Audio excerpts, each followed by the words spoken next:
Mister Ram, right. Please relax. Nurse, doctor, నాకు injection ఏమొద్దు.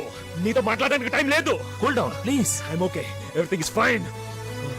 నేను ఇక్కడి నుంచి అర్జెంట్ వెళ్ళాలి. Have to go urgently. మీరు ఈ స్థితిలో వెళ్ళకూడదు sir. You don't understand, man. I'm DCP Ramchandra, man. I want to talk to ACP Rajesh. Get him on the phone. His number is 9848044286. Urgent.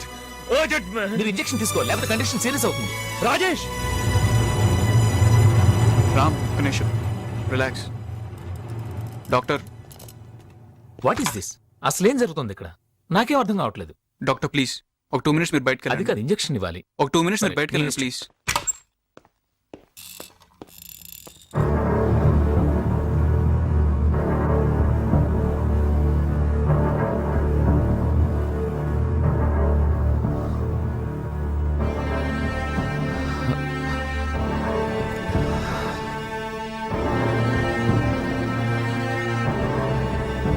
ఎందుకు శ్రీకాంత్?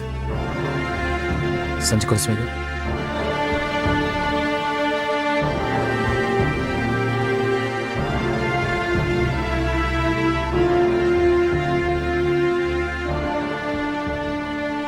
నీకు ద్రోహం చేశాను రామ్.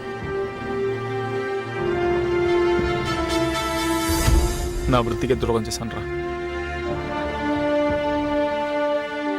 రామ్, నా సందేహం ఎత్తికెళ్ళిపోయారా. నేనే ఎయిర్పోర్ట్లో డ్రాప్ చేసి వచ్చాను. వాళ్ళ చేతికి ఎలా చీకిందో నాకు తెలియదు. నన్ను రమ్మని కబురు పెట్టారు. నా ముందే తనని కొట్టారు. వాళ్ళు చెప్పినట్టు చేయకపోతే సంధ్య తలని నరికి పార్సల్ చేసి ఇంటికి పంపిస్తామని చెప్పారు. ఆ క్షణంలో నాకు సంధ్య కన్నా ఇంకేది ఇంపార్టెంట్ అనిపించలేదు. ప్లీజ్ వద్దు, నన్నే చెయ్యదు. నీకేం కావాలి? నేనేం చేయాలో చెప్పు. నీ గన్ను మార్చింది నేనే. నీ పెళ్ళినాడు నైట్ నువ్వు ఎక్కడున్నావో చెప్పింది కూడా నేనే. అప్పుడు నేనేం చేస్తున్నానో నాకు తెలీదు. వాళ్ళు నా ఇంట్లోనే ఉన్నారు. ప్రతి గంటకోసారి సంధ్యకు ఫోన్ చేసి నాతో మాట్లాడించారు. సడన్గా ఉదయం 4 గంటలకి వెళ్ళిపోయారు. ఆ తర్వాతే నేను ఎంత తప్పు చేశానో నాకు తెలిసింది రామ్. రాజేష్కి ఫోన్ చేసి అన్ని విషయాలు చెప్పాను. వెంటనే నువ్వు ఉన్న చోటుకి బయలుదేరాం. కమిషనర్ కూడా ఇన్ఫార్మ్ చేశాం. మరి జైల్లో నీకు ఫోన్ చేశాం. ఫోన్ రింగ్ అవుతుంది కానీ నువ్వు తీయలేదు.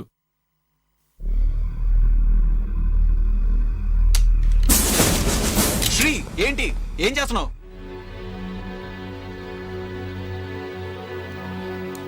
ఒక స్నేహితుడిగా పోలీస్ ఆఫీసర్గానే ఓడిపోయాను రా.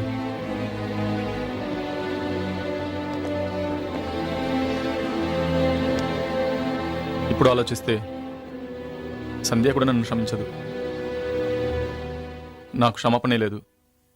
నన్ను క్షమించొద్దు రామ్.